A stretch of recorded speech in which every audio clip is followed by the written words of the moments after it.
Hello everyone, welcome to the Learning Science. This is me Ashutosh and today we are going to discuss lecture 7 of research aptitude. हम अपने इस lecture में पढ़ने वाले हैं types of research basic 2। तो सबसे पहले हम शुरू करते हैं बेसिक रिसर्च। इसमें हम लोग कई सारे रिसर्च पढ़ेंगे। Basic research, applied research, action research, ex post facto research, इन सारी चीज़ों के बारे में, उनके सिमिलरिटीज़ और उनके बीच डिफरेंसेस को हम समझेंगे। तो सबसे पहले हम शुरू करते हैं बेसिक रिसर्च से। Basic research also known as fundamental और प्योर रिसर्च। बेसिक रिसर्च को हम प्योर रिसर्च भी कहते हैं और फंडामेंटल रिसर्च भी कहते हैं, जिसका यूज हमें नॉलेज गेन के लिए, हमारे पास जो नॉलेज पहले से मौजूद है उसको और अधिक उसको बढ़ाने के लिए हम बेसिक रिसर्च या प्योर रिसर्च या फंडामेंटल रिसर्च का यूज़ करते हैं। It primarily focused on advancement of knowledge rather than solving a specific problem. जो हमारा बेसिक रिसर्च होता है ये हमें कोई इमीडिएट प्रॉब्लम जो हमारे इंडिविजुअल लेवल पे या सोसाइटी लेवल पे होती है उसको सॉल्व करने के लिए नहीं, उस प्रॉब्लम को दूर करने के लिए नहीं, बल्कि ये हमारे नॉलेज को और अधिक मजबूत करने के लिए और अधिक उसको स्ट्रॉन्ग बनाने के लिए बेसिक रिसर्च का यूज किया जाता है। Basic research can be exploratory, descriptive, explanatory, although in many cases it is explanatory in nature. मतलब बेसिक जो रिसर्च वो होता है वो हमारे एक्सप्लोरेटरी भी हो सकता है, वो डिस्क्रिप्टिव भी हो सकता है या एक्सप्लेनेटरी भी हो सकता है। एक्सप्लेनेटरी मतलब किसी चीज़ को एक्सप्लेन करना अपने वर्ड्स में। ये तीनों तरीके में से कोई भी हो सकता है। वैसे ज़्यादातर देखा जाता है कि ये एक्सप्लेनेटरी इन नेचर होता है। Basic research focuses on the search of truth और the development of theory. It can then be useful in offering solutions to a problem. Basic research basically focus किस पे करता है? ये सर्च फॉर ट्रूथ और the development of theory. मतलब ये एक थियरी को डेवलप करने में, कोई फार्मूला है उसको डेवलप करने में ये ज़्यादा यूज किया जाता है और उस फार्मूला को हम किसी बाद में किसी प्रॉब्लम को सॉल्व करने के लिए यूज कर सकते हैं, लेकिन डायरेक्ट इसको प्रॉब्लम के सोल्यूशन में हम नहीं लगाते। It involves the acquisition of knowledge for knowledge sake. ये इसका सबसे ज़्यादा एक्यूरेट और समझ लीजिए पूरा ब्रीफ है बेसिक रिसर्च का। ये मतलब नॉलेज को हम नॉलेज सेक के लिए ही, उसको अपने नॉलेज का, अपने इन्फॉर्मेशन को बढ़ाने के लिए बेसिक रिसर्च का यूज करते हैं। जनरलाइज्ड एंड यूनिवर्सल, ये होता है इसकी सबसे बड़ी बेसिक फीचर होती है ये यूनिवर्सल होता है। मतलब ऐसा नहीं कि ये किसी पर्टिकुलर स्पेसिफिक टाइम या प्लेस के लिए लागू होता है, यहाँ लागू होगा कहीं और किसी और टाइम पे लागू नहीं होगा, नहीं, ये यूनिवर्सल होता है। जैसे मान लीजिए जैसे न्यूटन ने जो ग्रेविटेशन के नियम दिए थे या आइंस्टाइन ने E=mc² का थियरी दिया था, ऐसा नहीं वो किसी पर्टिकुलर स्पेस के लिए, पर्टिकुलर टाइम के लिए दिया था, बाकी जगहों पे वो अप्लाई नहीं होगा, नहीं, ये हर जगह लागू होगा, हर जगह उतने ही इफेक्टिवली ये अप्लाई होगा। ये यूनिवर्सल होता है, इसका मतलब ये हुआ। जनरलाइज्ड, इसको हम सभी जगहों पर, सभी लोगों के लिए, सभी टाइम पे एक साथ अप्लाई कर सकते हैं, जनरलाइज कर सकते हैं इसके थियरी को। ये होता है बेसिकली बेसिक रिसर्च। तो बेसिक रिसर्च का ओवरव्यू हम क्या देखते हैं? जैसे मान लीजिए जैसे न्यूटन ने ग्रेविटेशन का नियम दिया था, तो उन्होंने सबसे पहले देखा कि कोई फ्रूट है वो ऊपर से पेड़ से नीचे गिरा, तो उन्होंने इसको देखा। अब ये डायरेक्ट कोई प्रॉब्लम को सॉल्व नहीं कर रहे थे, कोई इमीडिएट प्रॉब्लम नहीं था सोसाइटी इंडिविजुअल पे जिसको सॉल्व करने के लिए उन्होंने रिसर्च किया। उन्होंने देखा कि ऐसा हो रहा है, तो इससे रिलेटेड उन्होंने ये थियरी बनाया और उसको जनरलाइज कर दिया कि सारी चीज़ें ग्रेविटेशन के कारण ही ऊपर से नीचे गिरती हैं। तो ये बेसिक रिसर्च में आता है, अपने नॉलेज को, अपने इंफॉर्मेशन को और अधिक अंडरस्टैंडिंग बनाना और उसको बाद में किसी प्रॉब्लम को सॉल्व करने के लिए उसको यूज करना। तो बेसिक रिसर्च बेसिकली यही है, थियरी। उसके बाद आता है हमारा फिर applied research. Applied research is used to solve a specific particular issue affecting an individual और अ ग्रुप। अप्लाइड रिसर्च आता है प्योर या फंडामेंटल रिसर्च के बाद। मतलब जो हमारे पास थियरी है उसका यूज करके, उसका हम अपने जो हमारे पास इंडिविजुअल लेवल पे या सोसाइटी लेवल पे जो भी प्रॉब्लम है उसको सॉल्व करने के लिए उसका प्रैक्टिकल करते हैं। मतलब जो थियरी है उसका प्रैक्टिकल फॉर्म लेके हम इसे उस प्रॉब्लम को सॉल्व करते हैं। Applied research is sometimes considered to be non systematic inquiry because of its direction approach in seeking solution to problem. ये कभी कभी ऐसा माना जाता है कि नॉन सिस्टमेटिक होता है। मतलब जैसे जो हमारा प्योर रिसर्च था उसका एक सिस्टमेटिक एक सिस्टमेटिक फ्लो होता है, सारी चीज़ें, सारे स्टेजेज हैं उनके बीच में एक डिस्टेंस होता है और वो माना जाता है कि एक के बाद एक वो सीक्वेंस में ही फॉलो किए जाएंगे। मगर अप्लाइड रिसर्च में ऐसा नहीं होता, क्योंकि हमारा प्रॉब्लम जो है वो क्या है, कैसा होगा, टाइम टू टाइम वेरी करता है और उसको प्रॉब्लम को सॉल्व करने के लिए हमें किसी भी तरीके से अपने नॉलेज को यूज करना होता है, ना कि सीक्वेंस में। उसको अपने नॉलेज को अप्लाई करने में ये नहीं देखना होता है कि ये सही होगा या नहीं, बस हमारी इमीडिएट प्रॉब्लम को सॉल्व करना ही हमारा मेन एम होता है, अप्लाई करना ही मेन एम होता है। In the field of education, policy, medicine and marketing, all sectors use this research. Apply research होता है जैसे कोई भी फील्ड है, एजुकेशन है, मान लीजिए एजुकेशन की क्वालिटी ख़राब हो रही है, पॉलिसी है, जो पॉलिसी सक्सेसफुल नहीं हो रहा है, वो स्कीम एकदम से समझ लीजिए कि अनफेल्ड हो गया है, मेडिसिन है, हेल्थ सेक्टर है जो एकदम से समझ लीजिए कमज़ोर स्थिति में पहुंच गया, मार्केटिंग, ये सारी कोई भी सेक्टर हो, वो अपनी जो उसकी प्रॉब्लम्स को सॉल्व करने के लिए ऐसे नियम बना सकता है, ऐसे रिसर्च करवा सकता है कि इसे कैसे दूर किए जाए, और फिर जो भी वो मांगेगा वो सेक्टर सॉल्यूशन के लिए वो हम अप्लाई कर देंगे, ये बिना देखे कि ये पहले सीक्वेंशियल में है, डिस्टेंस मान रहा है कि नहीं, कुछ भी नहीं, बस हम अपने प्रॉब्लम को देखेंगे और उसको सोल्यूशन के लिए उसको अपने थियोरी को अप्लाई कर देंगे, अपने इन्फॉर्मेशन को अप्लाई कर देंगे। एग्जाम्पल, जैसे after knowing problems create solutions immediately, आपको जो भी प्रॉब्लम मिले आप उसके लिए इमीडिएट सॉल्यूशन देंगे, यही होता है अप्लाइड रिसर्च। जैसे मान लीजिए मेडिसिन के सेक्टर में कोई अपना पर्टिकुलर मेडिसिन है, उसकी पहले जितनी भी उसकी सेलिंग थी, उसका डिस्ट्रीब्यूशन था, वो काफ़ी ज़्यादा होता था, मगर देखा जाता था पिछले 2-3 महीनों में उसका सेल्स काफ़ी घट गया। अब उसको चाहिए ये पता करना कि उसके सेल्स में कमी क्यों आई, तो वो रिसर्च कराएगा, वो फील्ड में जाएगा, लोगों से पूछेगा क्या कोई और मेडिसिन आ गई है फील्ड में जो उसको राइवलरी दे रही है, या ऐसे कौन से रीजन है जो उसके सेलिंग में कमी आई, उन सारी चीज़ों को देखेगा और उसके बाद से फिर अपनी सेलिंग को बढ़ाने पे वो काम करेगा। जैसे मान लीजिए अगर कोई रीज़न निकल के आया कि एडवर्टाइजमेंट उसकी कम हुई, दूसरे मेडिसिन जो सेक्टर में आए वो अपना एडवर्टाइजमेंट देके वो ऑडियंस में अपनी प्रेजेंस ज़्यादा बना लिए हैं। फिर मान लीजिए दूसरा रीज़न ये निकला कि उनका प्राइस कम है, वो उस पर डिस्काउंट ज़्यादा मिलता है, ये सारे रीजन्स को पता करके वो अपने प्राइस को भी कम कर सकता है, एडवर्टाइजमेंट बढ़ा सकता है, यानी अपने जो भी उसे नॉलेज मिला रिसर्च करने के बाद वो उसको अप्लाई कर दिया अपने प्रॉब्लम को सॉल्व करने में। ये होता है बेसिक अप्लाइड रिसर्च। फिर नेक्स्ट है हमारा action research. It is a part of applied research. जैसे अप्लाइड रिसर्च जो है वो अम्ब्रेला टर्म है, उसके अंडर में एक पार्ट है action research. The term action research was coined during the 1940s by Kurt Lewin. ये एक बार प्रीवियस ईयर में हमारे आया भी है क्वेश्चन कि who was the founder of action research term, तो ये कर्ट लेविन थे जो 1940s में इन्होंने ये टर्म प्रोड्यूस किया था। He defined action research as a spiral of steps, each of which is composed of a circle of planning, action and fact finding about the result of action. Spiral of steps मतलब ये कई सारे step से मिलके बना होता है action research, और इसमें सीक्वेंस को फॉलो करना होता है। ऐसा नहीं कोई सीक्वेंस पहले आ गया बाद में आ गया प्रॉब्लम के हिसाब से, नहीं, आपको इसमें सीक्वेंस को फॉलो करना होगा।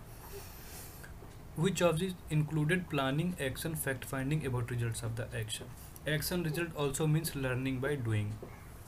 मतलब आप काम करते करते ही सीख भी लेते हैं, ये होता है action research.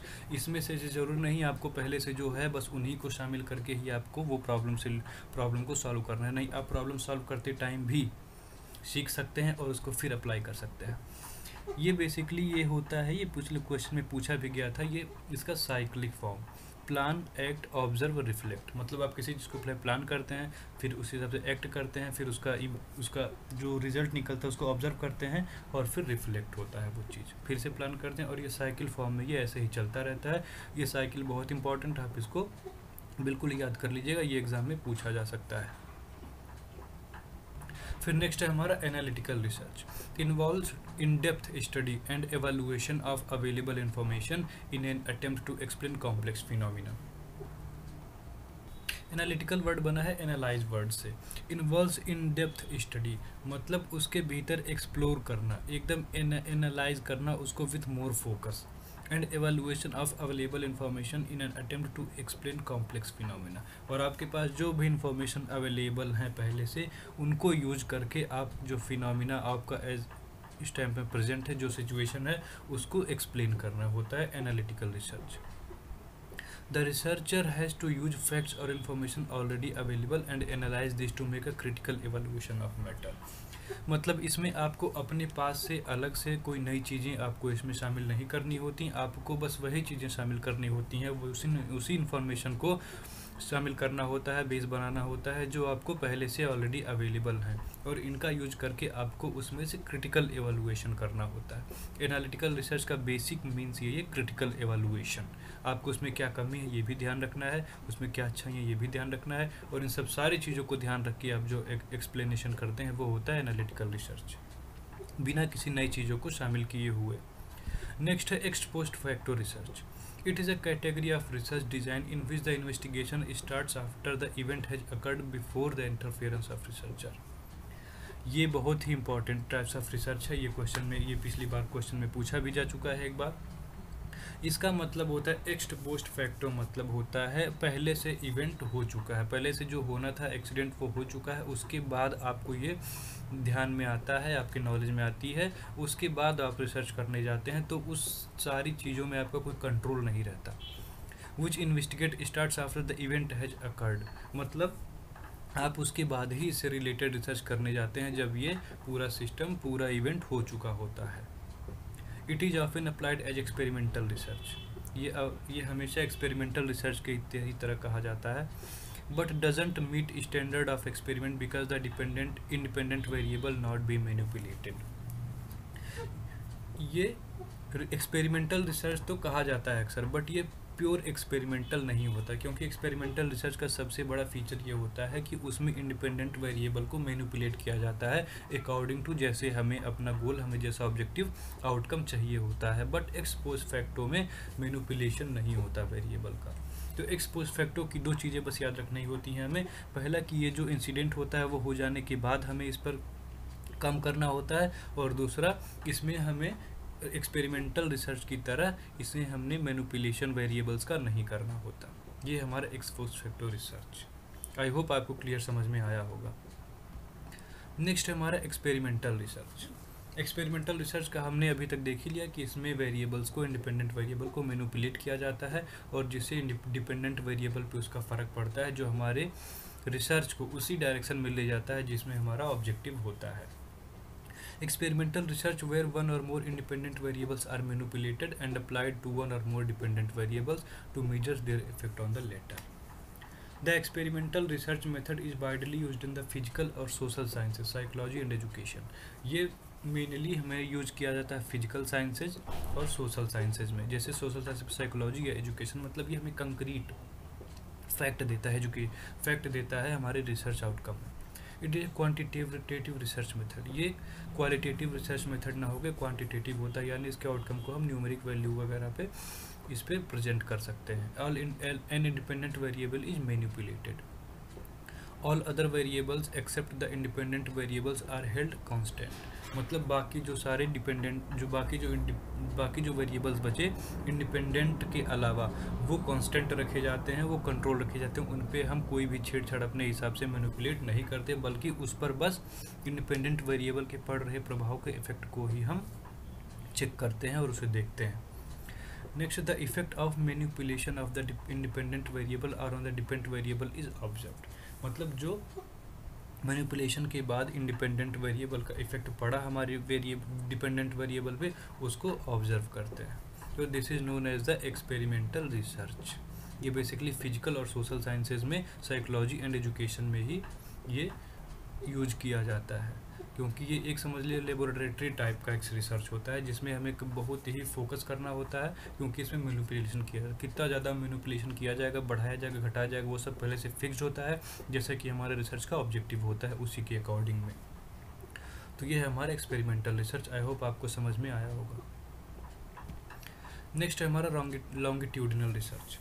In a longitudinal study, researchers repeatedly examine the same individual to detect any changes that might occur over a period of time.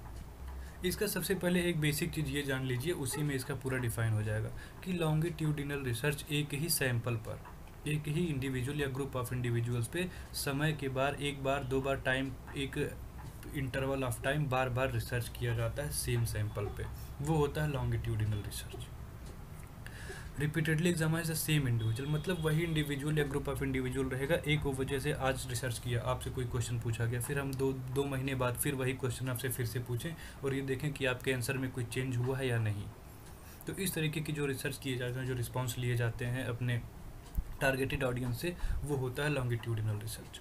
Longitudinal studies in which researcher observe and collect data on a number of variables without trying to influence those variables, मतलब उसमें आपको कुछ वो जो response देता है audience, उस पर कोई मैनिपुलेशन, कोई भी उसमें चेंजेस नहीं करता। जो आप बोलेंगे एज इट इज़ वही बस आपका आंसर ले लेगा और वो अपने डाटा में कलेक्ट कर लेगा researcher. It is a qualitative method in which researcher study the behaviour of person.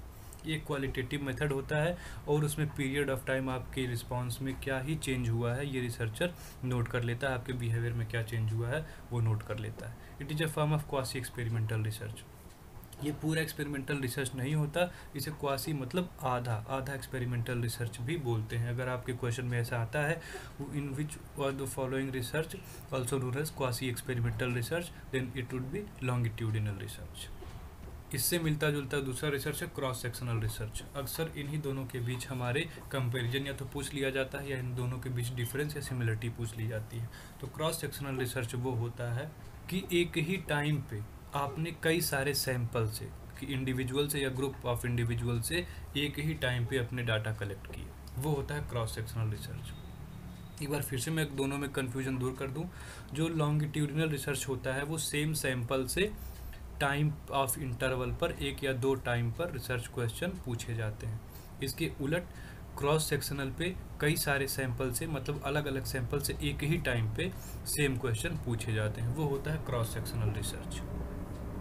Which you collect data from many different individuals at a single point of time. Okay, in cross sectional research you observe variables without influencing them.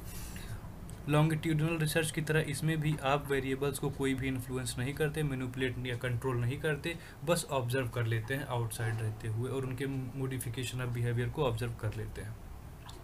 Researcher record the information that is present in a population but they don't manipulate variables. इनमें कोई भी manipulation नहीं होता, बस as it is जो response मिलेगा, जो को modification of in the behaviour of a person of audience targeted audience मिलेगा, उसे बस वो नोट कर लेगा। It can compare different population groups at a single point of time. क्योंकि वो डाटा कलेक्ट कर रहा है अलग अलग सैंपल से एक ही टाइम पे, इसीलिए वो अलग अलग पॉपुलेशन को टारगेट कर सकता है, कंपेयर कर सकता है कि ये पॉपुलेशन का जो सैंपल है वो दूसरे सैंपल से किस तरीके से अलग है, उसमें क्या सिमिलरिटीज़ हैं, क्या डिफरेंस है। मतलब ये दो सैंपल्स को, दो पॉपुलेशन को कंपेयर करने के लिए यूज होता है क्रॉस सेक्शनल रिसर्च।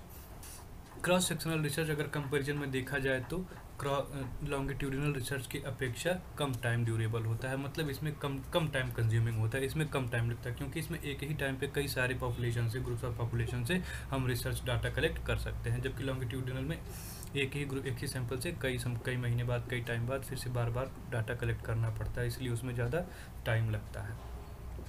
तो ये था हमारा क्रॉस सेक्शनल रिसर्च। आज हमने अपने इस लेक्चर में रिसर्च के टाइप्स जो भी बचे थे उसको देखे, जो इम्पोर्टेंट हैं, और ये हमारा इस दोनों लेक्चर में पार्ट 1 एंड पार्ट 2 में मिला के हमारे टाइप्स ऑफ रिसर्च अब खत्म हो गए हैं, और बाकी के यूनिट जो हमारे बचेंगे उन्हें हम अपने अगले लेक्चर में देखेंगे। तब तक के लिए